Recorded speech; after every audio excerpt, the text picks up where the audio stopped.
c'est sûr, je retire aussi beaucoup de plaisir au fait de progresser et au fait d'optimiser ma performance, d'aller chercher tous les petits leviers qui peuvent me faire progresser. Et ça, curieux de voir comment ça se passe à l'intérieur, qu'est-ce qui se passe, quoi. Comment c'est organisé, est-ce qu'on parle un peu de dopage, à quoi ça ressemble.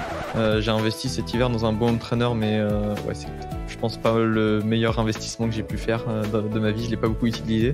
Bonjour, vous êtes sur le point d'écouter un nouvel épisode de l'Instant Outdoor, le podcast outdoor dans lequel on partage les meilleurs conseils et histoires des acteurs du sport outdoor.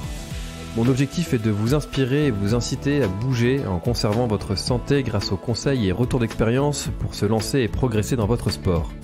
Nutrition, préparation mentale, entraînement, apprentissage, parcours de vie, on abordera ici tous les sujets sans tabou et de façon naturelle.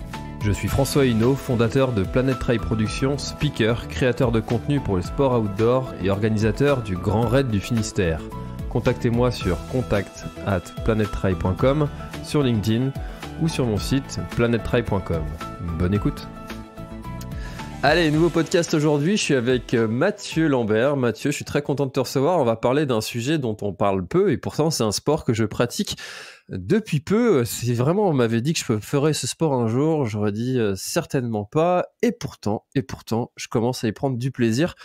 Avant qu'on rentre dans le vif du sujet, comment vas-tu, Mathieu ? Ça va très bien, merci François de me recevoir sur ton podcast. Eh ben, avec grand plaisir. Est-ce que tu pourrais commencer par te présenter, s'il te plaît ?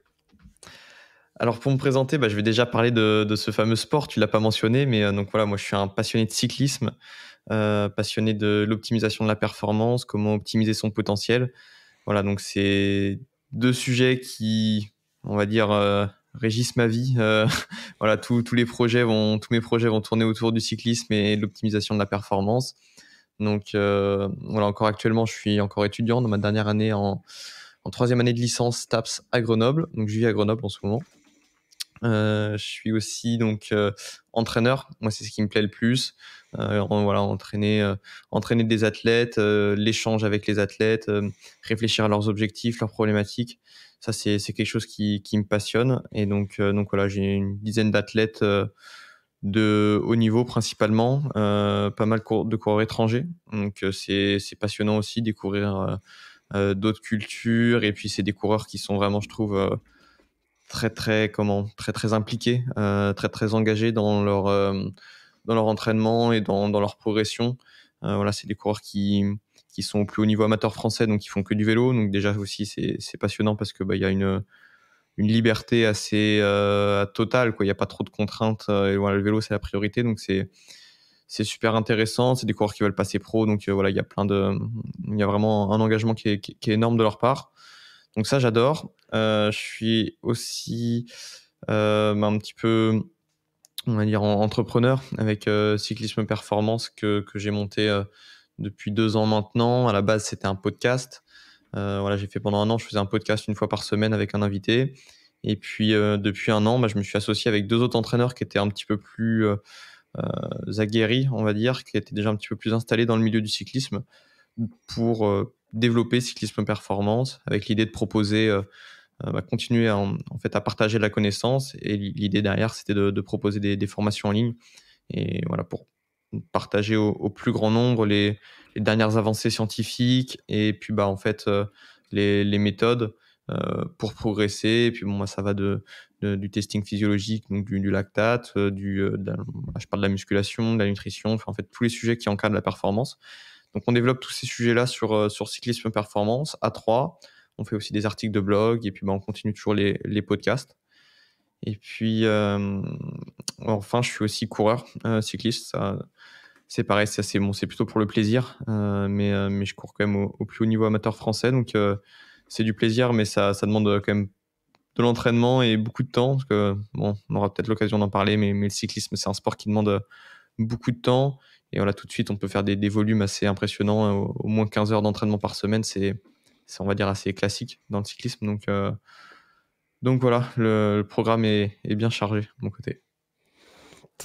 Tu vois, depuis peu, je me suis mis à prendre des notes quand les invités se présentent ou me disent des choses comme ça et que j'ai pas envie d'oublier des sujets parce que dans les présentations des invités sur le podcast, il y a toujours plein de sujets sur lesquels j'ai Mm. envie de rebondir et j'ai jamais envie d'oublier. Donc, pendant que tu parlais, j'ai pris pas mal de notes et tu as commencé par dire que tu étais un passionné de l'optimisation de la performance et de son potentiel.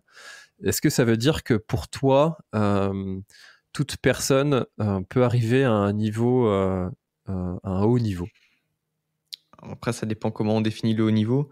Déjà, il y a par rapport à soi et puis par rapport aux autres. Moi, avec Cyclisme Performance, l'idée c'était de vraiment permettre au plus grand nombre, à tout le monde en fait, pour moi, même l'athlète amateur ou l'athlète qui voilà, a commencé le vélo il y a 2-3 ans, il a le droit d'avoir accès aux meilleures méthodes d'entraînement, aux meilleures méthodes d'optimisation de la performance. Moi, je me rends compte qu'en fait, ça passionne beaucoup de gens.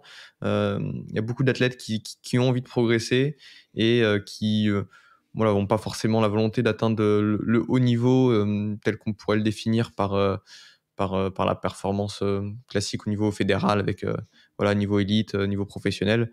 Mais voilà, c'est des athlètes qui vont se fixer des objectifs, peut-être 2-3 par an, des cyclosportives. En cyclisme, voilà, ça fonctionne bien. Je dirais peut-être même que ça a le vent en poupe. Clairement, il y a un gros engouement autour de tout ça. Et donc voilà, c'est pas forcément d'atteindre le haut niveau au niveau fédéral, au niveau compétition, mais vraiment de progresser. Et ça, je pense que oui, clairement, tout le monde peut optimiser son potentiel et il y a plein de leviers différents qu'on peut actionner pour progresser. Qu'est-ce qui t'a passionné, toi, dans le vélo? Pourquoi avoir choisi ce sport? Est-ce que c'est un sport que tu as pratiqué depuis petit, peut-être avec tes parents? Ou qu'est-ce qui t'a fait tomber dans le vélo? Ouais, c'est ça, c'est souvent assez familial, hein, le cyclisme. Alors, je suis pas beaucoup connu d'autres sports, mais c'est vrai que dans le vélo, souvent, bah, c'est souvent des histoires de famille. Il y a quelques exceptions, hein, certains qui vont commencer le vélo alors qu'il y avait pas de cycliste dans la famille. Mais voilà, moi, c'était pas mon cas. Ça venait plutôt du côté de mon grand-père voilà, était un passionné enfin, qui est toujours d'ailleurs un grand passionné de cyclisme et de vélo et même surtout de la pratique du vélo en elle-même plutôt que la compétition. Et voilà, ça m'a transmis l'envie de faire du vélo et c'est comme ça que je suis venu au vélo et que j'ai tout de suite, ça a tout de suite été un sport qui m'a plu, qui convient bien, je pense, à ma physiologie, enfin, au type d'athlète que je suis, plutôt endurant qu'explosif. Donc, et puis même le côté psychologique aussi. Moi, j'aime bien les sports plutôt individuels comme ça, plutôt que les sports collectifs. Je pense que voilà, le vélo, c'est un sport qui me convient bien. Donc voilà. Donc, tu as passé tous tes mois de juillet à regarder le Tour de France avec, avec ta famille, si je comprends bien, quoi. Ouais, un petit peu, même si bah, au final, le Tour de France, je l'ai pas tellement regardé parce que bah, le mois de juillet, ça reste toujours des. Enfin, vu que je suis compétiteur aussi en même temps, en fait, je suis toujours parti, quoi. Donc des fois, finalement, le Tour de France, je l'ai pas trop suivi, à part un été, peut-être 2019 où j'étais blessé. Je crois que bah, voilà, je touchais pas au vélo du mois de juillet, donc là, j'ai pu suivre le Tour de France. Mais c'est peut-être la seule année, je me souviens avoir vraiment suivi le Tour de France, quoi. Hmm. En tout cas, moi, c'est des souvenirs que j'ai. Je vois mon père, tu vois, je m'appelle Ino, hein, donc il y a quand même un truc Ouais, hein, dans la famille. j'avais remarqué. Ouais. Et ouais, je me souviens de mon père qui regardait ça avec passion. Personnellement, je prends pas le temps de le faire, même si, enfin, je sais pas comment on fait pour rester autant de temps devant la télé, ça me correspond pas trop, mais j'adore en tout cas regarder comme ça les petits résumés de la journée quand même. Tu disais qu'il y a différentes cultures dans le vélo. Ça se traduit comment concrètement entre les différents pays? Ah, c'est une bonne question. Bah, clairement, il y a, on va dire, la culture anglo-saxonne et la culture plutôt des pays, on va dire, fondateurs du vélo. J'ai pas envie de dire ça, mais je pense voilà, aux Belges, aux Français, aux Italiens, aux Espagnols, quoi, au final, qui représente quand même beaucoup d'athlètes dans le peloton. Et puis, bah, il y a voilà, les athlètes anglais, notamment, australiens, les Américains. Voilà, en fait, il y a qui eux ont une culture très différente et vraiment au niveau de la performance, ils sont assez intéressants parce que, bah, comme je le disais, le vélo, en tout cas en France, ça reste un sport où voilà, c'est les parents qui le pratiquaient, les grands-parents qui le pratiquaient. Les directeurs sportifs, les entraîneurs pendant longtemps, en fait, c'était juste les anciens coureurs. Dès qu'ils avaient fini leur carrière, ils passaient entraîneur ou ils passent directeur sportif. C'est un petit peu le cas encore maintenant, mais ça change un peu avec de plus en plus de réglementation. Il faut certains diplômes, il faut avoir une licence STAPS, il faut voilà, certaines choses qui font que ça change un petit peu. Mais du coup, voilà, en France, voilà, la tendance, c'est que en fait, on répète ce qui se faisait depuis des années et sans forcément évoluer. Et puis on reste, voilà, c'est une famille le vélo. On va dire qu'on reste, on reste entre nous et on va pas forcément voir ailleurs, voir ce qui se fait dans d'autres sports et puis chercher à progresser. Alors que les Anglais, ils ont une vision assez différente. C'est que eux, finalement, c'est peut-être un sport bien plus récent. Je sais pas trop comment l'expliquer, mais en tout cas, ils vont être bien plus ouverts, bien plus voilà, avoir une culture de la performance qui est très différente de la nôtre. On va voilà, utiliser la science, on va utiliser voilà, creuser en fait, tous les leviers de la performance qui en France en tout cas, ont été jusqu'à maintenant un peu délaissés. Alors ça, voilà, c'est comme je le dis, c'est en train de changer, tout ça progresse. Mais voilà, l'aérodynamisme, l'entraînement, il y a plein de méthodes d'entraînement qui arrivent et qui ont voilà, été apportées par les Américains ou les Anglais. Donc, voilà, c'est des cultures différentes. Et puis, je parlais de ça aussi par rapport aux coureurs que j'entraîne. Moi, je trouve que les coureurs étrangers, ils sont vachement motivés parce que finalement, ils quittent tout, quoi. J'ai notamment un coureur néo-zélandais. Quand il vient en France, voilà, c'est un sacré investissement et c'est clairement pour passer pro, quoi. Donc c'est voilà, c'est super intéressant de travailler avec eux comparé peut-être à des coureurs français qui peuvent être voilà, moins motivés et qui n'ont pas cette faim en eux, on va dire. Et voilà, c'est ça qui fait la différence entre ces coureurs, quoi. Hmm. Alors c'est vrai que, tu vois, comme je te le disais en intro, le cyclisme, c'est un sport, franchement, je pensais pas que j'allais faire ce sport-là un jour quand je passais sur la route et que, enfin, quand je prenais ma voiture et puis que je doublais des cyclistes, je me disais, mais c'est quoi ce plaisir qu'ils ont à être sur la route, là, à se faire passer son temps, à se faire doubler par des bagnoles, c'est dangereux en plus, hein. Il y a quand même beaucoup d'accidents. Ouais. C'est quoi ton plaisir? Tu vois, je pourrais te partager le mien, mais le tien, c'est quoi ton plaisir dans ce sport? Pourquoi il t'apporte plaisir et satisfaction et finalement bonheur, hein, parce que c'est un peu tout ce qu'on cherche. Mmh. Alors c'est certainement pas, me faire doubler par les voitures, ça c'est sûr. C'est vrai que c'est dangereux et puis des fois on y pense, voilà, moi quand je conduis aussi, je vois parfois les voitures devant moi, je me dis: «Oh là, lui, il roule pas bien droit, je suis sûr qu'il est sur son téléphone». Ça fait flipper, hein, moi franchement, ça fait flipper donc on essaie d'avoir voilà, trouver des routes qui sont, les plus sécuritaires possibles. Je vais éviter les grands axes, éviter les routes où ça peut rouler vite mais voilà, c'est le gros point négatif du vélo, je dirais. Enfin, en tout cas, du vélo de route. Après, on peut faire du VTT, du gravel qui se développe pas mal aussi sur des chemins. Là, je pense que c'est un petit peu différent. Il y a d'autres soucis aussi, hein, mais en tout cas, voilà, il y a moins ce problème de cohabitation, je pense, avec les automobilistes qui peut être parfois un peu compliqué. La circulation aussi en ville, des fois, c'est assez compliqué. Les aménagements sont voilà, pas toujours bien adaptés à la pratique du cyclisme sur route. Mais voilà, moi sinon mon plaisir, clairement en fait ça va être de voir plein de paysages. Ça c'est pour moi un gros point fort du vélo, c'est que en fait on va quand même relativement vite et on peut faire des sorties facilement de voilà, plus de 100 km en tout cas et puis voir plein de paysages sur une sortie. Il y a cette sensation de vitesse, voilà, que ce soit alors sur le plat, en descente ou en montée, on a quand même voilà, une certaine vitesse qu'on n'a pas, par exemple en course à pied.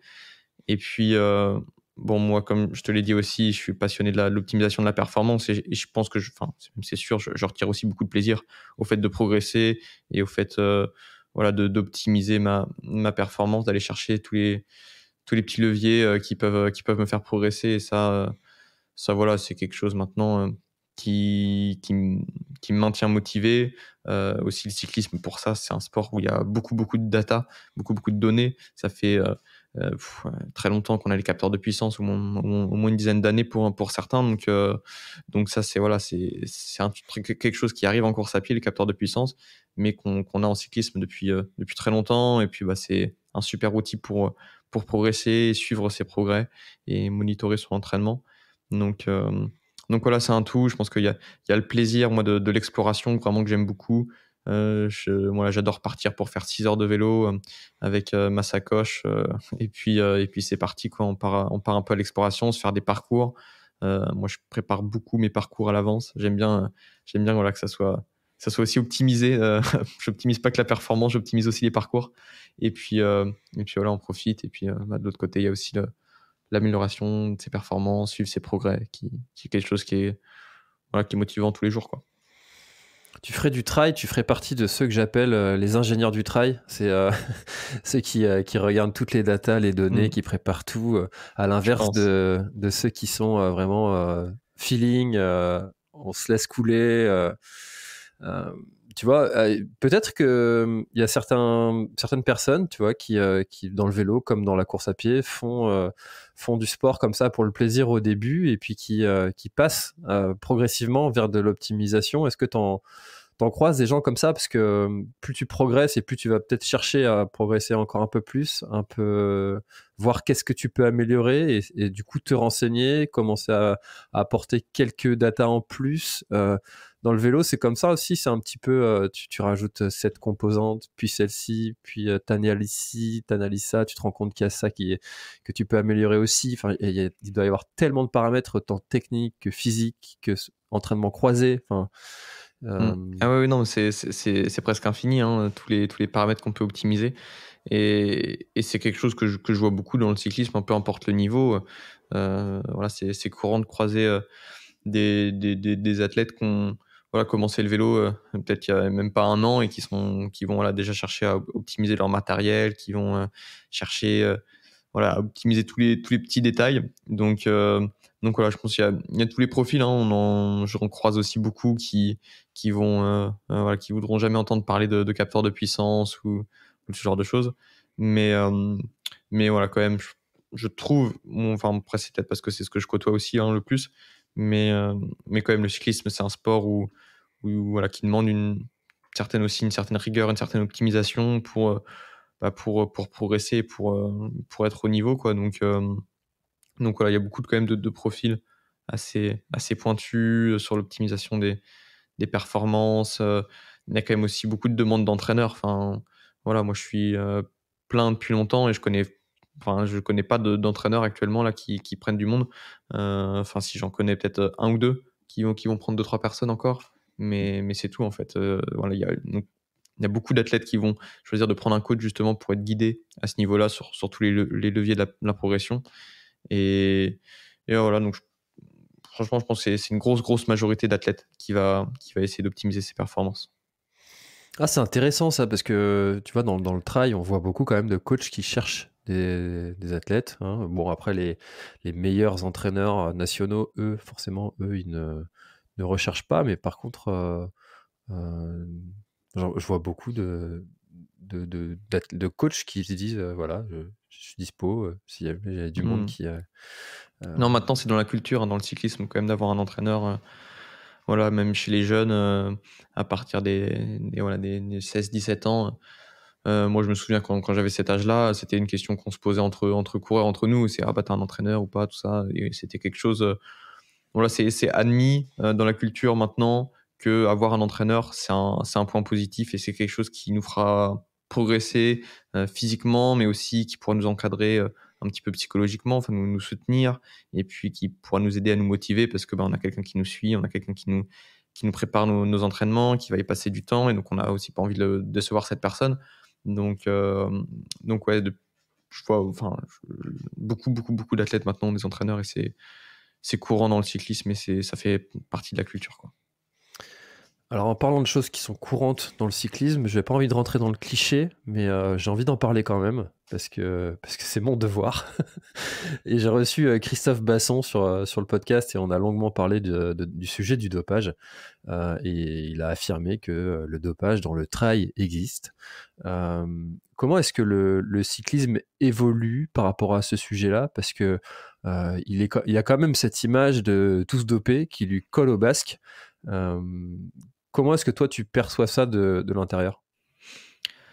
Moi, de l'intérieur, c'est une question que aussi je me suis beaucoup posée. J'ai jamais vraiment été confronté à ça de mes propres yeux.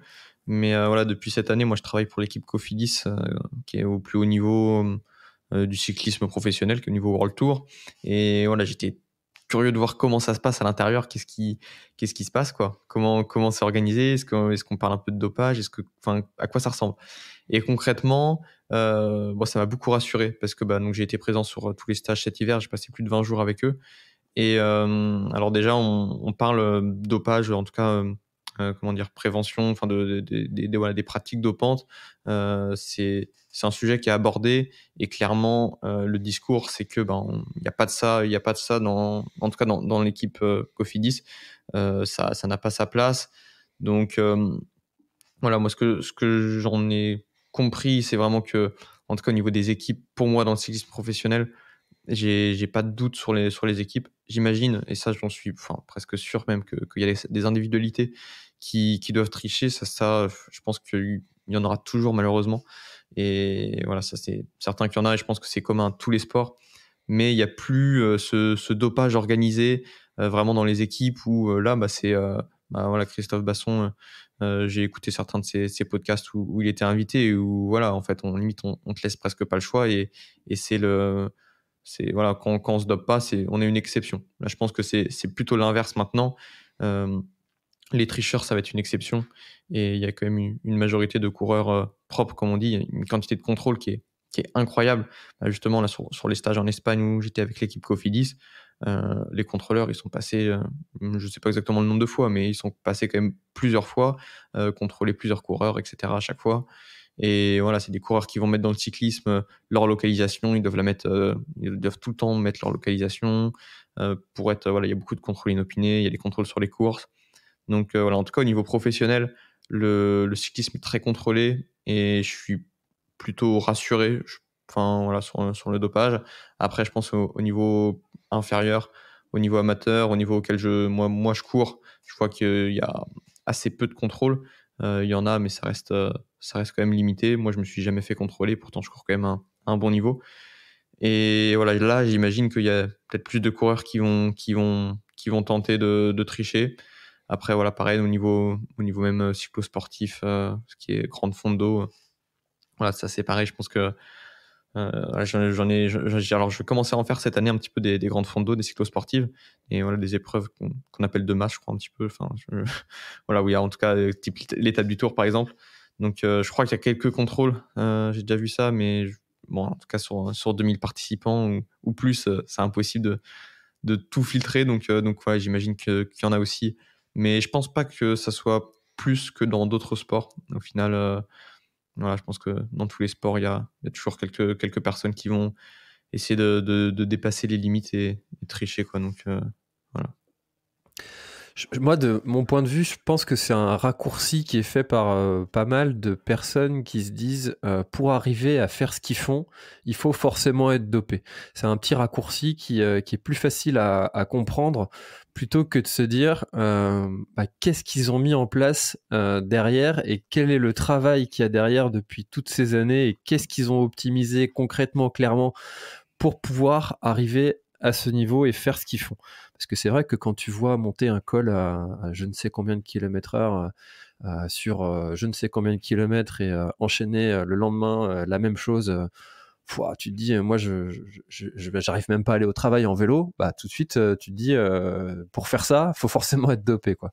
Mmh, C'est un mmh, peu, mmh. c'est un peu le Ouais, mais raccourci qui est fait, je pense. non, mais c'est clair, parce que moi, je trouve, par exemple, le vélo, n'importe qui a déjà fait du vélo dans sa vie, déjà monté sur un vélo. Donc forcément, c'est ultra impressionnant. On voit les moyennes, on voit 45 km/h de moyenne sur 190 km. Ça paraît fou. Si on va sur une piste cyclable, qu'on se met à 45 à l'heure, on tient 200 mètres, et les gens, forcément, ils comprennent pas. Alors que pour d'autres sports, je sais pas, le sprint en athlétisme, ou la natation, ou enfin n'importe quel autre sport, en fait, on a moins ces repères, on a moins, voilà, personne va essayer de courir. Enfin, en tout cas, j'ai l'impression il y a moins ce doute-là, alors qu'en cyclisme, en fait, oui, quelqu'un qui se rend pas compte du matériel, de tout ce qui se passe, voilà, sur une course, quand on fait 45 km/h de moyenne sur 190 km, on n'est pas tout seul. On est 200 coureurs, Généralement, c'est voilà, entre 150 et 200 coureurs, on va dire. Et puis, bah, il y a un phénomène d'aspiration qui est énorme. Enfin, voilà, quand on est dans les roues, mettons sur le plat, donc qu'on est bien au chaud dans le peloton, comme on dit, honnêtement, si ça roule à 45 à l'heure et qu'on est bien placé, on pédale presque pas, hein. Donc voilà, forcément, faut s'activer un petit peu, faut s'activer sur les relances, faut s'activer, hein, dès que ça monte un petit peu. Mais voilà, en groupe, on va atteindre quand même des grosses vitesses. Au haut niveau aussi, on est quand même, encadré par beaucoup de véhicules, que ça soit les journalistes, les arbitres, les équipes, il y a voilà, tout un cortège autour de la course et ça aussi, mine de rien, d'un point de vue aéro, bah, ça aide, hein, quand il y a les véhicules, même s'ils ont de l'avance sur le peloton, mine de rien, ça aide quand même et puis, bah, les routes sont fermées donc bah, forcément, voilà, on s'arrête pas au stop, on s'arrête pas au feu rouge donc ça trace quoi donc voilà, je pense que c'est plein de facteurs et puis même, bah, le matériel maintenant, les vélos, c'est quand même incroyable quoi, vraiment, ça va ça roule très bien, bah, justement avec tout ce qui est, optimisation du matériel maintenant, l'aérodynamisme, les frictions au niveau des chaînes. On va choisir vraiment, bah, qu'est-ce qu'on met même sur la chaîne comme lubrifiant. Bah, ça c'est tout ça, c'est plein de petits watts qu'on peut gratter comme ça et puis, bah, ainsi de suite, quand on accumule tous les petits gains qu'on peut faire, on se retrouve, avec des vélos, qui avancent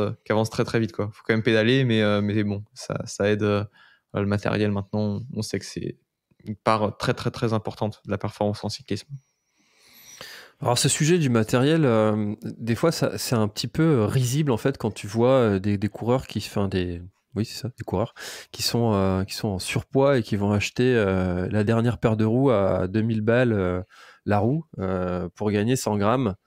Il y a quand même une petite course à l'équipement qui parfois c'est un peu trop quoi, non? Ouais. Après, moi, en tant que cycliste, j'ai envie de dire, tant mieux pour eux, hein, s'ils peuvent se le permettre, Ouais. et ils ont de la chance de pouvoir se payer des beaux vélos. Tant mieux pour eux. Mais oui, effectivement, c'est voilà, après c'est le monde dans lequel on vit maintenant. La société fait que, bah, toujours des nouveautés, toujours des nouvelles choses, parce que, bah, il faut la croissance. Donc si on veut croître, il faut vendre toujours plus. Donc bah, il faut se débrouiller pour que les gens achètent toujours plus, donc voilà, tout un tas de stratégies marketing. Donc voilà, bah, Mmh. c'est la société maintenant et ça se voit beaucoup dans le cyclisme, mais ça se voit aussi dans plein d'autres domaines de la vie. Mais voilà, on peut changer de vélo, tous les ans. Enfin, j'en vois beaucoup, hein, qui vont changer de vélo tous les ans, acheter toujours des nouvelles roues tous les ans, acheter toujours du nouveau matériel, toujours plus, toujours mieux et voilà, c'est une course un petit peu sans fin, quoi. Mmh.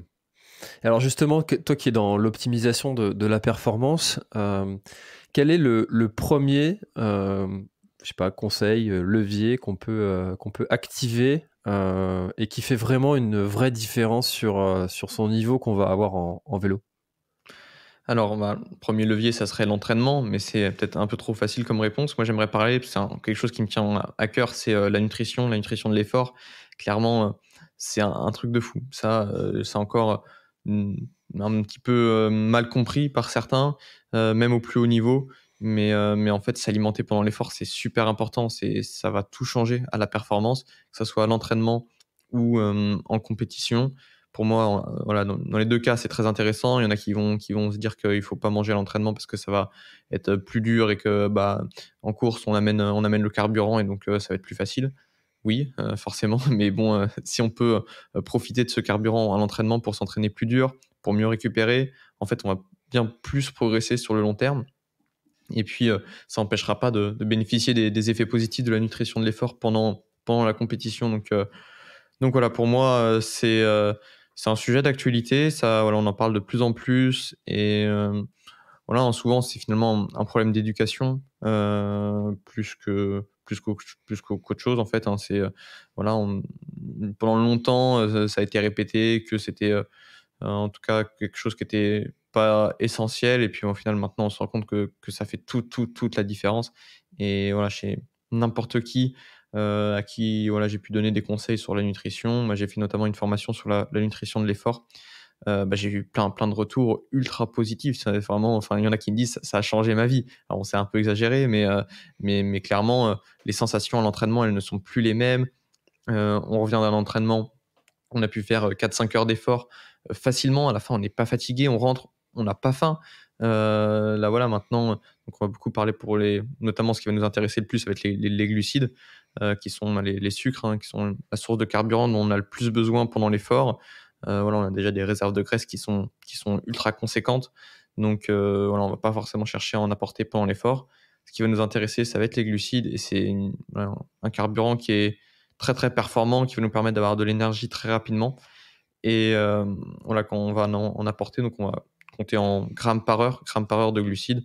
Voilà, ce qu'on recommande maintenant, c'est en tout cas plus de 60 grammes par heure de glucides minimum.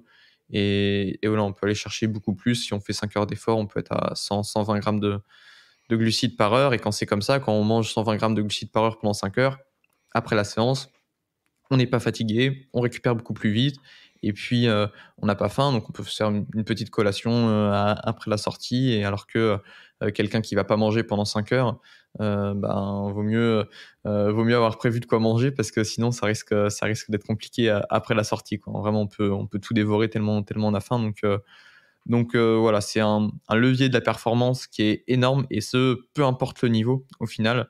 Voilà, ceux qui vont pareil, genre encadrer un petit peu, il y a, voilà, l'année dernière quelques, cyclistes qui débutaient, hein, dans le vélo, qui avaient, voilà, peut-être 1 an d'expérience, qui avaient du poids à perdre et pour qui ça leur paraissait logique, de pas manger pendant l'effort parce qu'ils voulaient perdre du poids. Sauf qu'en fait, bah, moi je dois leur expliquer que justement, ils vont plutôt bénéficier de manger pendant l'effort pour pas rentrer après la sortie, être complètement cramé et puis, bah, devoir tout dévorer puis au final, bah, manger beaucoup plus que ce qu'ils avaient besoin.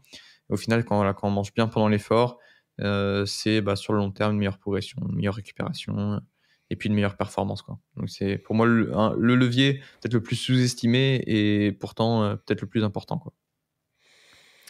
Alors justement, sur le podcast, j'ai un partenaire nutrition, donc tu me fais une transition toute faite. C'est NAC, le partenaire que j'ai sur le podcast pour l'année 2023. Et personnellement, j'utilise leur mélange pour boisson, surtout en vélo, parce que tu vois ce que tu as décrit, je me suis vachement reconnu là-dedans j'essaye de pas manger pour me dire que quand je suis en compète et que j'apporte ce carburant, et bah forcément je vais avoir un peu plus de punch. Mais depuis, j'utilise surtout en vélo leur mélange pour boisson. C'est très pratique en vélo parce que tu mets ça dans tes gourdes. Donc chers auditeurs, n'hésitez pas à aller checker. Je vous mets un lien dans la description il y a 2 goûts, citron vert, pastèque. Ça passe plutôt bien et vous avez un petit code promo en plus dans la description pour aller prendre vos produits si vous le souhaitez. Et donc NAC, ça me fait penser à une question que j'ai envie de te poser, Mathieu, justement avec ce sujet de la performance. Comment est-ce qu'on sait finalement ce qu'on doit manger? Est-ce que toi tu es plutôt vraiment à regarder, à compter, ou est-ce que tu vois, comme en ultra trail, on a souvent cette culture de l'écoute du corps, de se dire je mange quand j'ai faim, je bois quand j'ai soif. Toi, tu regardes vraiment telle heure, je dois manger ça, telle quantité, ou Ouais. feeling? Ouais, ouais, clairement pour la nutrition de l'effort, pour moi, on est en tout cas obligé de passer par là à un moment, pour se rendre compte en fait, concrètement. Parce qu'il y a des coureurs à qui moi je vais leur poser la question: «Est-ce que tu manges bien? Qu'est-ce que tu manges pendant la course?» et cetera. Ils vont me dire: «Oui, oui, je mange bien, j'ai mangé, 2 pâtes de fruits, pour, 3 heures d'effort». Hein, puis moi, si on fait le calcul, ils ont quoi? 10 grammes par heure de glucides, grand maximum, donc c'est ridicule. Et en fait, voilà, c'est important d'objectiver au moins à un moment, bah, qu'est-ce qu'on a mangé et puis, bah, le gap qui nous reste, par rapport aux recommandations, pour optimiser sa performance et sa récupération. Donc voilà, pour moi, c'est important de l'objectiver à un moment et de calculer. Voilà, moi, j'ai pour les coureurs que j'entraîne, un fichier Excel, dans lequel ils remplissent ce qu'ils ont mangé et puis ils peuvent, faire leur stratégie en amont parce que, bah, c'est important aussi, moi, pour n'importe quelle course et même les entraînements, au final, de préparer la stratégie en amont parce que, bah, si on n'a pas ce qu'il faut, en fait, dans nos poches ou si on n'a pas ce qu'il faut avec nous, on va pas pouvoir s'alimenter comme il faut. Donc c'est important de prévoir en amont pour avoir ce qu'il faut, avoir ce qu'on a besoin et pas manquer. Donc voilà, pour la nutrition, l'effort, clairement, ça peut pas s'improviser et voilà, même s'écouter. Moi, je veux bien qu'on essaye de s'écouter. Le problème, c'est que si on se base seulement là-dessus, comment on fait si, en fait, on a pris, 3 barres, j'en sais rien, dans notre poche, et puis au final, on veut s'écouter, sauf que en fait, on avait que 3 barres dans notre poche, et puis on n'en a plus quand on en a besoin, parce qu'on a déjà mangé nos 3 barres. Donc voilà, je pense que c'est important à un moment de préparer, d'anticiper, et de calculer un petit peu qu'est-ce qu'on va avoir besoin, qu'est-ce qu'on devrait consommer idéalement. Et puis après, rien n'empêche d'adapter pendant la séance si besoin. Mais encore une fois, je trouve que, en tout cas pour la nutrition de l'effort, on va quand même atteindre une quantité qui est supérieure à ce qu'on ressent. Enfin, moi, qu'on va commencer à être sur 100 grammes par heure de glucides, c'est plus que ce qu'on mangerait généralement naturellement. Et pourtant, c'est pas pour ça que c'est mauvais. Au contraire, c'est souvent, voilà, si en tout cas on fait une course assez longue et avec des intensités, ça sera ce qui permettra d'optimiser le plus les performances. Donc, voilà, non, s'écouter, c'est bien, mais ça a ses limites, en tout cas au niveau de la nutrition. Au niveau de la soif, c'est déjà un petit peu plus intéressant.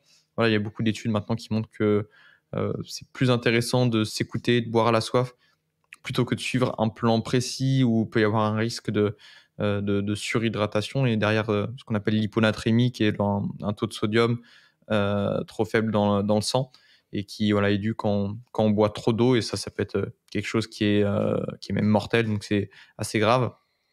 Et là, pour le coup, voilà, boire à la soif, c'est plus pertinent. Mais encore une fois, si on n'anticipe rien du tout, en fait, le problème, c'est OK, on peut boire à la soif, sauf que si on n'a pas de quoi boire, on va pas pouvoir boire à notre soif si on n'a plus rien à boire. Donc, pour moi, voilà, quoi qu'il arrive, c'est important à un moment d'anticiper. Alors, voilà, après, je sais que sur des épreuves plutôt ultra, c'est un peu différent. Il y aura aussi des contraintes de logistique. Mais voilà, en tout cas, sur les épreuves plus courtes où il n'y a pas cette contrainte logistique, ça sera super important d'anticiper. Après, je sais qu'en vélo, c'est aussi assez facile, hein. Voilà, on a nos bidons qui seront bien remplis. On peut calculer exactement combien il nous en faut. Au haut niveau, on a du ravitaillement, on a des assistants, on a les voitures derrière pour récupérer à boire s'il faut. On a les poches qu'on peut bien remplir. Souvent, les poches sont quand même assez grandes. Donc voilà, d'un point de vue logistique, c'est quand même plus facile en cyclisme, je pense. Mais voilà, ça n'empêche que pour moi, à un moment, il faudra calculer pour anticiper ce qu'on aura besoin, quoi. Ah, c'est exactement ce que j'ai vécu sur la partie s'écouter. Quand j'ai commencé le trail, c'était vraiment la culture de faut boire une gorgée toutes les 10 minutes. Et du coup, j'avais même mis un chrono sur ma montre, ma montre a sonné toutes les 10 minutes et je buvais un petit peu. Au final, je vomissais tout le temps. Tout le temps, Ah ouais. tout le temps. J'ai arrêté de faire ça et bizarrement, je ne vomis plus. Donc, boire quand on a soif, c'est un conseil que maintenant je donne par expérience. Après, voilà, faut toujours tester, hein. La méthode, je teste, j'adapte. Est-ce que ça fonctionne, ça fonctionne pas? Chacun peut dire la méthode qui est la plus adaptée. Il y a quelque chose aussi en vélo que j'ai découvert, c'est de la technique. En fait, il suffit pas de monter dessus et pédaler, quoi. Il y a une technique en vélo. Comment tu travailles ça? Ah, ça ouais, c'est clair, c'est super important. Comment on le travaille? C'est, je pense, être déjà conseillé par quelqu'un en face. En fait, c'est comme n'importe quel sport, la natation, on va prendre un prof qui va nous apprendre à nager. Le vélo, c'est un petit peu pareil. Il faudrait, voilà, en tout cas, être accompagné au début pour savoir comment on change de vitesse. C'est des trucs un peu simples, hein, mais c'est clair que si on passe pas par cette étape-là, comment bien utiliser son braquet, en fait, c'est super important, et ça, on le voit chez ceux qui débutent. C'est pas toujours bien compris exactement voilà, quel braquet on doit utiliser, comment changer de vitesse, voilà. Donc ça, c'est une étape importante. Après, il y a tout ce qui est freinage, tout ce qui est descente. Voilà, encore une fois, je pense qu'il faut être accompagné là-dessus, et avoir quelqu'un de plus expérimenté qui peut nous aider, voilà. Mais c'est clair que c'est super important parce qu'on perd une énergie folle si on sait pas descendre, si on sait pas freiner, qu'on n'est pas très à l'aise sur le vélo. Ça va nous demander beaucoup, beaucoup d'énergie. Donc après, voilà, c'est comme tout, ça s'apprend avec le temps, et puis le travail. ça s'apprendra. C'est pas parce qu'on commence le vélo sur le tard que c'est entre guillemets foutu et qu'on pourra plus progresser d'un point de vue technique. Non, il n'y a pas de raison. Si on travaille et qu'on y fait attention, on pourra progresser sans problème sur la technique. Et puis voilà, après ça vient aussi assez naturellement avec le temps et avec les heures de pratique. On, on progresse d'un point de vue technique, mais je pense que c'est important d'être accompagné au moins au début pour tout de suite avoir les bons automatismes et prendre les bonnes habitudes, quoi. Tu vois, c'est ultra pertinent ce que tu dis parce que moi, je m'en suis rendu compte quand je suis allé courir rouler du coup, tu vois, les vieux automatismes. Je suis allé rouler avec un ami de mes beaux-parents et qui lui faisait du vélo à plutôt bon niveau comme ça, et il a fait du vélo depuis toujours, voilà, puis on a été partager une sortie ensemble. Et c'est en fait après cette sortie qui m'a dit purée, ça se voit que t'es un coureur, tu fais tout en puissance, t'es raide. Et en fait, pour moi, ça voulait rien dire ce qu'il me disait, tu vois. Moi, je monte sur le vélo, je roule, j'appuie dessus, et puis voilà, fin de l'histoire. Mais en fait, non, c'est beaucoup plus complexe que ça, quoi. Mm, mm, mm. Ouais, non, c'est ça. Il y a, voilà, c'est comme tous les sports, hein, de toute façon. Après, je pense que le vélo reste quand même assez accessible comparé à d'autres sports. On peut s'en sortir assez rapidement et je pense progresser d'un point de vue technique assez rapidement. Puis après, voilà, une fois qu'on a un niveau satisfaisant, ensuite, déjà, ça se perd pas vraiment. Et puis, euh, voilà, il n'y a pas non plus une marge de progression d'un point de vue technique qui est infinie. Une fois qu'on a atteint un bon niveau, ensuite on pourra le garder et puis voilà, se faire plus plaisir. Parce que je pense que c'est quand même important aussi pour son plaisir quand on n'est pas très à l'aise sur le vélo, qu'on va se fatiguer au final plus vite, on va être peut-être moins rassuré aussi parce que mine de rien, on est quand même sur la route. Donc des fois, voilà, ça peut nous sauver de bien maîtriser son vélo, que ce soit dans les descentes ou voilà, avec la circulation. Parfois, on a quand même besoin de faire des freinages d'urgence ou voilà, ce genre de choses qui sont des choses qui s'apprend. Et si on l'a jamais fait, c'est comme en voiture, au final, on a besoin de s'entraîner un petit peu et puis de maîtriser maîtriser voilà, ces techniques pour être plus serein et mieux profiter du cyclisme.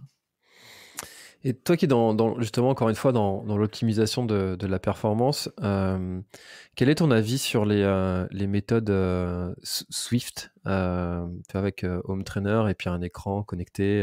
Alors pour tous ceux qui connaissent pas, je vous mettrai un lien dans la description pour aller voir à quoi ça ressemble, la méthode Zwift, exactement. On dit Swift, mais parce que tu vois, moi j'ai essayé l'année dernière pendant l'hiver 2021, ouais, 2021-2022, et j'ai absolument trouvé ça infâme. Mais vraiment, j'ai pas du tout aimé parce que d'être tout seul devant son écran dans sa maison, on transpire comme un porc. Mais par contre, je pense que en termes de performance, c'est plutôt pas mal. Quel est ton avis à toi? Ouais, alors c'est vrai que ça s'est beaucoup développé avec le Covid notamment et les confinements successifs qu'il y a eu, voilà, où on a été contraint de ne plus sortir pour faire du vélo. Ou en tout cas, voilà, s'il y avait un rayon, je me souviens plus exactement le rayon, mais ouais, pour faire du vélo, c'était vraiment compliqué. Donc voilà, beaucoup se sont rabattus sur les home trainers connectés, donc notamment Zwift, qui est en fait une plateforme qui va nous permettre de pédaler dans un monde virtuel. Voilà, le but principal finalement, ça va être de se divertir pendant qu'on pédale. Alors je suis pas un grand fan non plus. J'ai investi cet hiver dans un bon home trainer, mais ouais, c'est, je pense, pas le meilleur investissement que j'ai pu faire de ma vie. Je l'ai pas beaucoup utilisé. Voilà, ça dépanne, mais voilà, moi je n'utilise pas énormément. Après, chez ceux que j'entraîne, ça va être un outil quand même pratique, enfin, notamment sur les athlètes qui vivent en région parisienne ou qui ont un métier qui ont un métier tout simplement quand on finit tard le soir et que en fait on n'a pas le temps de rouler dans la journée. Le cyclisme, pour le coup, c'est vrai que vu que ça demande un peu de temps, ça demande d'être dehors, voilà, par rapport à la course à pied on peut se débrouiller peut-être le midi, on peut se débrouiller peut-être un peu plus facilement pour s'entraîner. En cyclisme, parfois, c'est un peu compliqué. Et puis surtout quand on habite dans une grande ville où il y a la circulation, en fait, si on a peut-être 2 heures de disponible, mais qu'on passe déjà 1 heure pour traverser la ville, enfin une demi-heure pour sortir de la ville et une demi-heure pour rentrer, et qu'on a finalement 1 heure de sortie, c'est pas très très bien optimisé. Donc il y a beaucoup d'athlètes amateurs qui vont finalement faire une majorité de leurs entraînements, en tout cas leurs entraînements en semaine sur un home trainer connecté et puis utiliser des plateformes comme Zwift. Et puis dans ce cas-là, ouais, ça fonctionne très bien. Après, tu vois, tu parlais de technique juste avant. Le risque aussi, c'est si on fait presque exclusivement de l'home trainer connecté, où au final, là, pour le coup, niveau technique, il n'y a pas grand-chose, si ce n'est appuyer le plus fort possible sur les pédales. Là, pour le coup, on peut se retrouver avec des personnes qui ont un gros moteur, qui ont un gros niveau, sauf que dès qu'on les met dans la circulation, dès qu'on les met dans la vraie vie, finalement, c'est un petit peu plus compliqué parce que ils n'ont pas ces habitudes, ils n'ont pas ces automatismes de position sur le vélo, de freinage, de virage, tout cet aspect technique au final qui va manquer. Donc, moi, je pense que c'est important, si en tout cas on veut être performant dans la vraie vie, de faire aussi du vélo dans la vraie vie.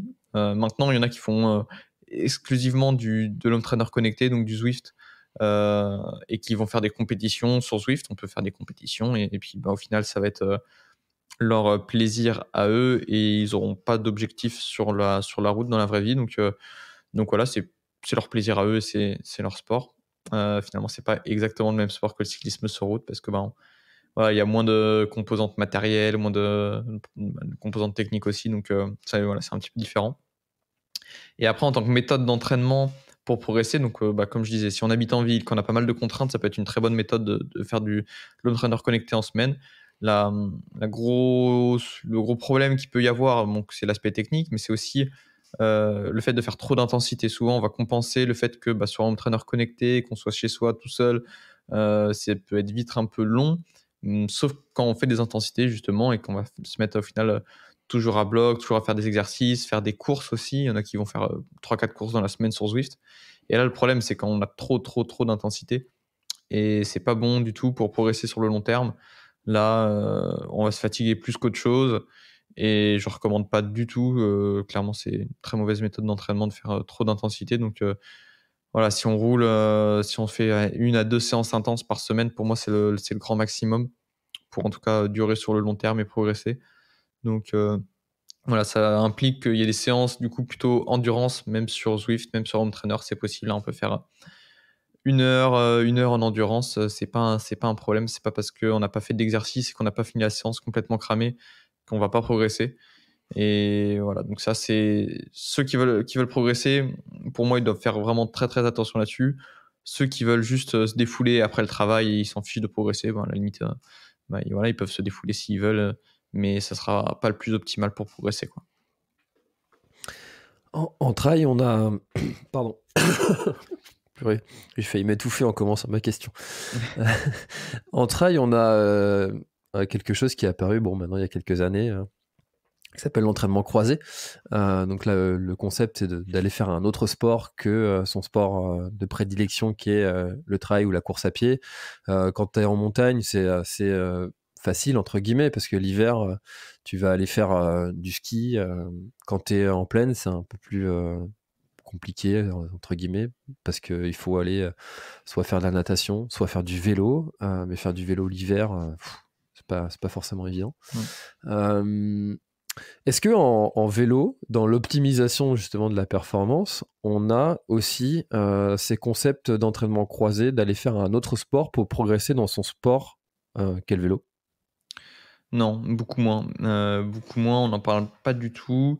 Ça peut être intéressant, mais c'est pas non plus, le plus intéressant, parce que, déjà en course à pied, ça peut être intéressant quand même pour limiter tout ce qui est, traumatisme, tout ce qui est voilà, tous les impacts en fait. Donc là, on peut faire des sports comme, tu as parlé de natation, de cyclisme, où là, on va pouvoir accumuler du volume d'entraînement, sans, en tout cas avec beaucoup moins de risques de blessures. Donc ça va être intéressant sur cet aspect-là et puis on va pouvoir quand même développer tout ce qui est endurance, donc toutes les adaptations qui s'ensuivent au niveau cardiovasculaire, au niveau musculaire, au niveau mitochondrial. Après, en cyclisme, on peut déjà accumuler beaucoup de volume, on a déjà assez peu de risques de blessure, donc pour le coup, c'est un peu moins utile. Par contre, ça va être très utile, plutôt d'un point de vue finalement, En fait, on a le problème inverse en cyclisme, c'est que vu qu'on a très peu de traumatismes, de chocs répétés, on risque de perdre un petit peu en densité minérale osseuse. Donc, c'est vraiment la solidité des os au final. Alors qu'en course à pied, il y aura beaucoup d'impact et finalement, on va se renforcer au fur et à mesure grâce à ces impacts. Donc pour le coup, faire un petit peu de course à pied en complément du cyclisme, ça peut être une excellente chose, pour, se protéger, finalement, de cette perte de densité minérale osseuse qui peut amener à de l'ostéoporose, finalement, de manière, précoce, en tout cas, voilà, plus précoce que la moyenne.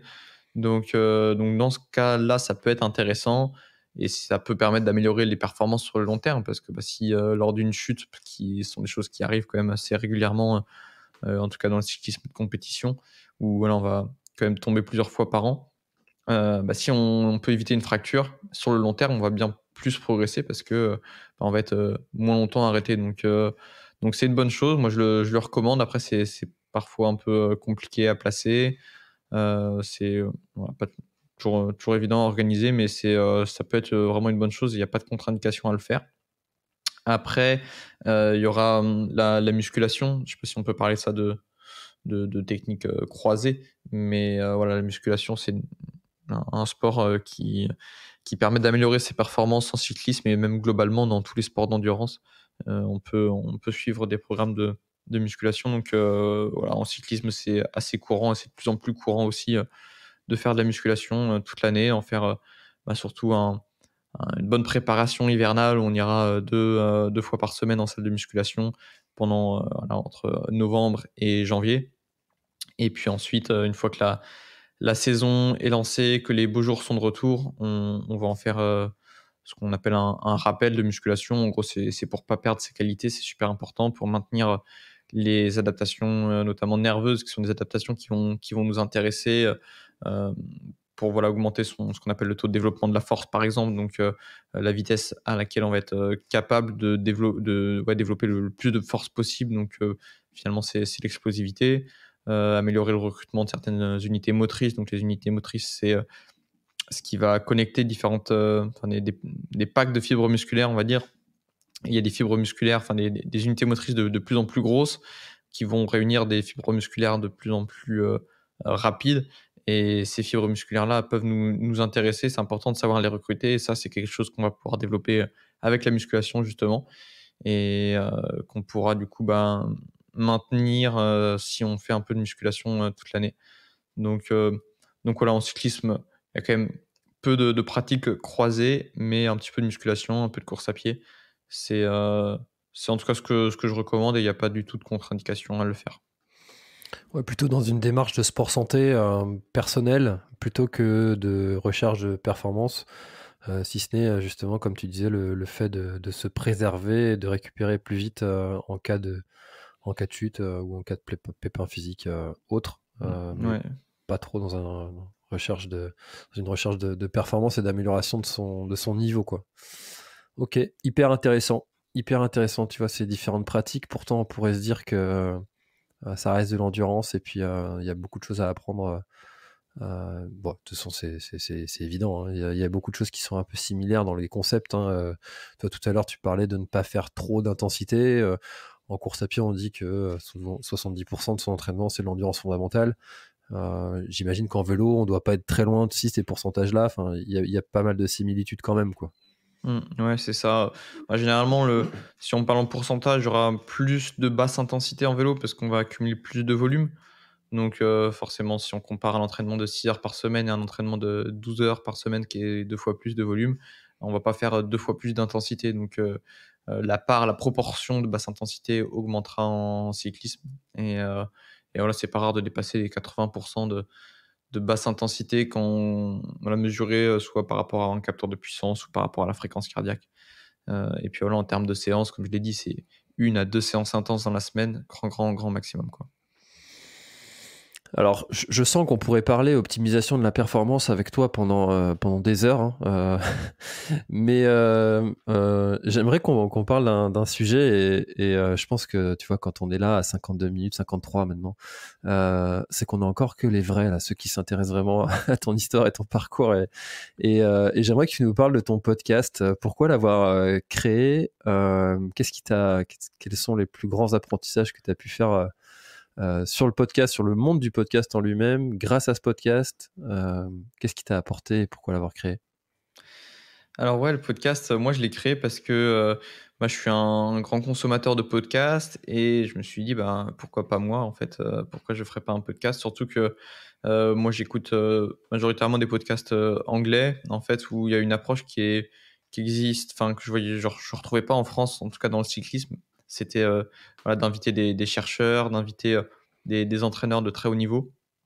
Et ça, dans le monde du cyclisme en France, je ne trouvais pas de ce type de podcast. Donc je me suis dit: «Bah, je vais le faire», et puis, voilà, au début, je savais pas trop où ça allait me mener. Je savais pas trop, qu'est-ce que j'allais faire concrètement. C'était un moment, de ma vie où, voilà, moi, quand je l'ai lancé donc, il y a 2 ans, donc là, j'ai 21 ans, donc j'avais 19 ans.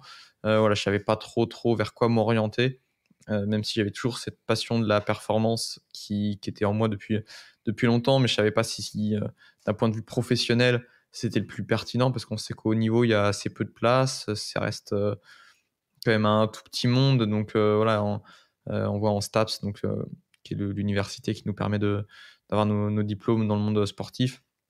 On voit qu'il y a énormément d'étudiants, il y aura pas de la place pour tout le monde, ça c'est sûr et tout le monde rêve un petit peu du haut niveau donc voilà, à ce moment-là, je savais pas trop qu'est-ce qui m'intéressait, pour ça quand j'ai commencé le podcast, je recevais, voilà, pas que dans le cyclisme, hein, au final, même, tout ce qui était sport santé qui m'intéressait aussi beaucoup. J'ai pas mal hésité entre m'orienter vers le sport santé ou vers la performance et puis au final, bah, le podcast, ça m'a fait, comprendre que clairement j'avais une passion pour la performance et qu'en plus, bah, c'était, ouais, je pouvais être compétent dans ce domaine, avec tous les retours positifs que j'ai eus par rapport aux questions que je posais, par rapport à mes invités, par rapport à tout ça. En fait, ça m'a fait comprendre que voilà, c'était ma vocation, c'était ma voie, fallait que je creuse dans la performance et heu et voilà, après un an de podcast où j'ai eu donc un invité par semaine, moi déjà ça m'a permis de m'ouvrir, de construire mon réseau et m'ouvrir à certaines opportunités. Heu, j'ai pu, voilà, me faire connaître, j'ai pu, travailler. Moi pendant un an, j'ai travaillé dans une start-up, qui s'appelait Sport Testing. Malheureusement, cette start-up a fermé, mais c'était une expérience incroyable pendant un an, on faisait en fait du testing physiologique et moi j'étais un petit peu, responsable, on va dire, de tout ce qui était cyclisme, voilà, ce qui était développer les tests pour le cyclisme. Après moi j'ai eu l'opportunité donc, dans cette entreprise-là d'écrire mes premiers articles aussi de blog, donc de commencer à prendre la parole en mon nom, parce que jusqu'à maintenant, enfin, en tout cas pendant la 1re année, donc ça c'est arrivé en juin 2021, heu, jusqu'à cette entreprise-là, finalement, je prenais assez peu la parole. Je laissais mes invités parler, hein, sur un podcast, c'est le principe et voilà, là, j'ai commencé à prendre la parole, à écrire des articles. J'ai adoré ça, vraiment. L'écriture d'articles, ça me plaît beaucoup et voilà, c'est comme ça que moi j'ai eu envie du coup en parallèle de développer cyclisme performance et bah, d'aller plus loin, commencer à construire un blog. La communauté a très vite grossi, sur le podcast, hein, ça a très bien fonctionné. J'ai eu beaucoup de retours positifs. J'ai senti qu'il y avait une traction autour du projet qui, valait le coup, d'être poursuivi. Enfin, en tout cas, ça valait le coup de développer tout ce qui était autour de cyclisme performance et voilà, ça me mène maintenant, bah, à proposer, des formations en ligne, à toujours, bah, des articles et puis, bah, toujours les podcasts où là, du coup, maintenant, vu qu'on est 3 sur cyclisme performance et ben, on tourne, on reçoit des invités, chacun notre tour, on sort un podcast par mois donc voilà, ça m'a laissé du temps aussi parce que, bah, j'ai énormément travaillé pendant, 1 an, enfin presque 2 ans vraiment où j'étais à fond sur tous les fronts pour développer Cyclisme Performance, travailler pour, Sport Testing, la start-up, travailler aussi mes cours, vu que je suis étudiant, continuer à m'entraîner parce que, bah, je toujours cette envie d'être au haut niveau aussi en cyclisme. Donc voilà, maintenant j'ai diminué un petit peu le rythme, même si c'est toujours un gros rythme, pour pour voilà, continuer et finir en tout cas là déjà mon année universitaire là, jusqu'au mois d'avril. Et puis ensuite, voilà, continuer à développer cyclisme performance et puis travailler dans le haut niveau là, vu que depuis le mois de décembre, là, j'ai l'opportunité de travailler avec l'équipe Cofidis, donc ça me permet de découvrir le monde professionnel. Donc voilà, tout ça, c'est des opportunités que j'ai pu avoir grâce à ce podcast et à ce réseau que je me suis constitué. Et c'est génial, quoi. J'ai pu rencontrer plein de personnes passionnantes qui voilà, maintenant sont même devenues des amis avec qui j'ai pu beaucoup, beaucoup échanger, se rencontrer en vrai. Et c'est toujours sympa, quoi. Là, maintenant, quand je vais sur les courses, ben, voilà, je pense que c'est quelque chose que tu connais aussi, mais voilà, il y a toujours des personnes super intéressantes qui viennent me voir pour discuter, qui me disent qu'ils ont écouté les épisodes du podcast depuis longtemps. Donc voilà, c'est que du positif et je regrette pas du tout de m'être lancé. Ouais, ça, c'est la magie du podcast et de la création de contenu en général, c'est que il t'arrive des choses que tu n'avais pas forcément prévues, anticipées, même peut-être même pas voulu, et puis qu'au final, ça se fait, tu le vis, et c'est magique, ces choses qui se créent grâce à ce que toi tu crées. Donc les connexions comme ça qui arrivent, moi je trouve ça génial et fabuleux, toutes ces opportunités. Si tu avais le choix entre entraîner ou rouler, tu prendrais quoi? Mmh. Entre moi qui fais du vélo ou entraîner les autres si je fais pas de vélo? Ouais. Ah, c'est compliqué. Ouais. Parce que ça, je l'ai vécu pour le coup avec Cofidis justement sur les stages cet hiver où j'étais, j'encadrais les sorties, donc j'étais dans la voiture derrière les coureurs et c'est compliqué quand même quand il fait super beau en Espagne, ça donne envie de faire du vélo. Donc choix très difficile et je pense que je préfère rouler quand même. Ouais, ça doit être compliqué à faire un choix. En tout cas, je te souhaite pas d'avoir à le faire un jour. Ouais, Euh, non. Pourquoi est-ce que tu as choisi d'entreprendre, parce que finalement tu es entrepreneur, plutôt que de rejoindre en fait une structure déjà toute créée, pourquoi Bah, avoir fait ce choix? c'est quelque chose qui me plaît vraiment d'entreprendre. Finalement, j'ai été salarié pendant un an chez Sport Testing, mais j'avais beaucoup, beaucoup de liberté, j'ai eu beaucoup, beaucoup de chance, heu et ça m'a fait, découvrir concrètement ce que c'était le vrai entrepreneuriat quand voilà, on monte une start-up, il y a vraiment cette grosse volonté de croissance, de recrutement aussi, d'essayer de trouver les bonnes personnes qui vont aider à le développement de l'entreprise. Donc, heu, donc ouais, ça m'a beaucoup plu et puis en même temps, j'ai compris que travailler sur mes projets, où j'ai commencé en fait en parallèle de sport testing à développer mes projets, vraiment d'un point de vue entrepreneurial parce que, j'ai commencé, à y chercher un moyen de monétiser ce que je faisais. Voilà, la première année de podcast, il y avait aucune volonté de monétisation, c'était, juste pour moi que je le faisais puis voilà quoi ouais, il y avait aucune réflexion derrière et puis, en fait, c'est venu quand j'ai découvert le monde de la startup, ça, c'est un écosystème qui est assez passionnant parce que, c'est des personnes qui ont beaucoup d'ambition, qui vont, voilà, se fixer des objectifs, assez élevés. Alors, souvent en startup, ça n'aboutit pas. C'est quand même, très, très courant que les startups s'arrêtent après, 1 an, 2 ans ou voilà, même 3 ans. Donc c'est très difficile l'entrepreneuriat, mais voilà, quand on a goûté en fait à ça, je trouve que c'est difficile derrière de revenir en arrière et de finalement travailler pour les autres. Donc voilà, moi c'est ce qui me plaît aussi avec le fait d'être entraîneur, hein. C'est pour ça que j'ai toujours envie en fait, toujours eu envie de devenir entraîneur, c'est que on a une certaine liberté et même si on est dans une structure, donc par exemple dans une équipe professionnelle là comme, c'est le cas là avec, l'équipe Cofidis. Au final, on a, une grande, grande liberté parce qu'on est chez nous, on n'a pas d'horaire de bureau et puis on organise notre emploi du temps comme on veut, ce qui veut dire qu'on peut rouler. Ça, c'est cool, ça me plaît. Mais voilà, les coureurs quand ils s'entraînent, ils vont s'entraîner la journée et puis on va les avoir au téléphone peut-être le soir, peut-être le matin. Donc voilà, on peut organiser notre journée comme on veut et c'est ça qui est cool avec l'entrepreneuriat et qui se développe aussi beaucoup maintenant avec, depuis le confinement, le télétravail et en fait, je pense qu'il y a beaucoup d'entreprises qui se rendent compte que, c'est un modèle qu'on peut suivre. On peut laisser plus de liberté aux gens et voilà pour la satisfaction, le bonheur, l'épanouissement personnel. Je trouve que c'est super important. Donc voilà, j'ai parlé de plein de choses, mais voilà pourquoi j'entreprends, c'est clairement d'un point de vue liberté, si on peut dire ça, c'est de choisir ses contraintes et voilà, de pas avoir à suivre les contraintes justement qu'on nous impose, mais choisir voilà, comment on organise nos journées. Ça veut pas dire qu'on travaille pas, mais on travaille beaucoup, mais c'est nous qui choisissons ce qu'on fait et puis on travaille pour nous, donc c'est cool, quoi. Moi, je rêve de monter une entreprise asynchrone, donc une entreprise où les gens travaillent quand ils veulent, d'où ils veulent. Alors pas comme ils veulent, parce qu'il y a quand même quelques contraintes et quelques règles à respecter, mais d'avoir comme ça cet esprit d'entreprise, c'est quelque chose que je vais commencer à développer, tu vois, parce que voilà, je commence à vivre de mon activité et les souhaits de développement, c'est vers ça, quoi. C'est de permettre à d'autres de pouvoir justement vivre de cette même aventure de liberté, parce que si j'ai envie de travailler de 22h à minuit, je le fais et je le fais régulièrement. Mais ça me laisse aussi la possibilité d'aller à 16h30 chercher mes enfants chez la nounou et à l'école. Et ça, de pouvoir permettre à d'autres gens de pouvoir le faire sans avoir cette pression d'être le dirigeant tout en haut de la chaîne, si je puis dire, si on peut vraiment dire en haut. C'est quelque chose que je trouve ça cool, donc je me reconnais beaucoup dans ce que tu as décrit.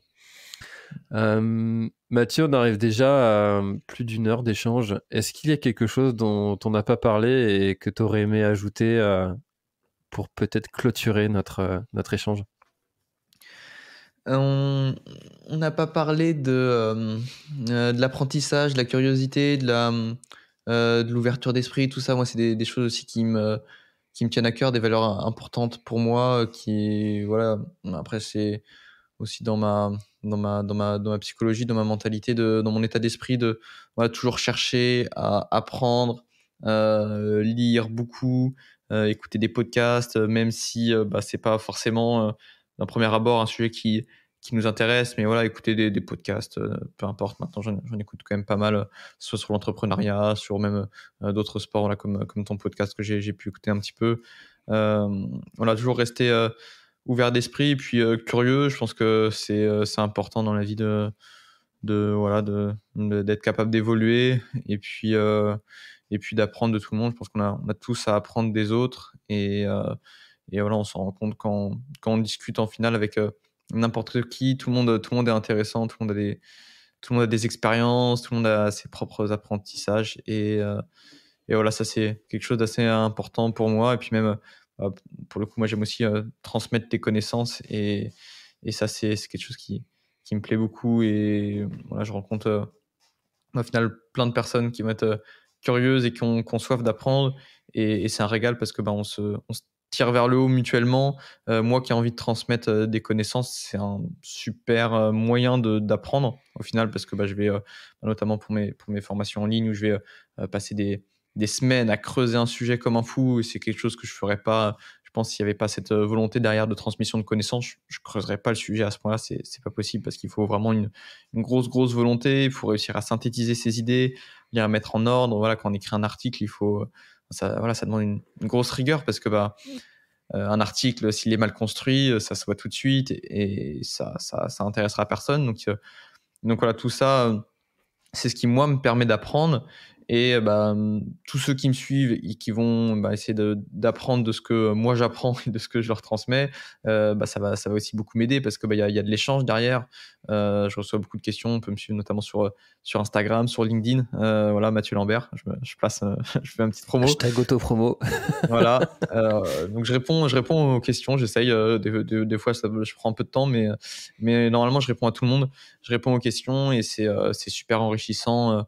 Voilà pour tout le monde et voilà, je trouve que c'est cool de profiter comme ça de ceux qui souhaitent apprendre, moi qui souhaite transmettre, mais j'apprends aussi de ceux qui veulent apprendre. Enfin voilà, tout le monde se tire vers le haut et c'est un cercle vertueux, quoi.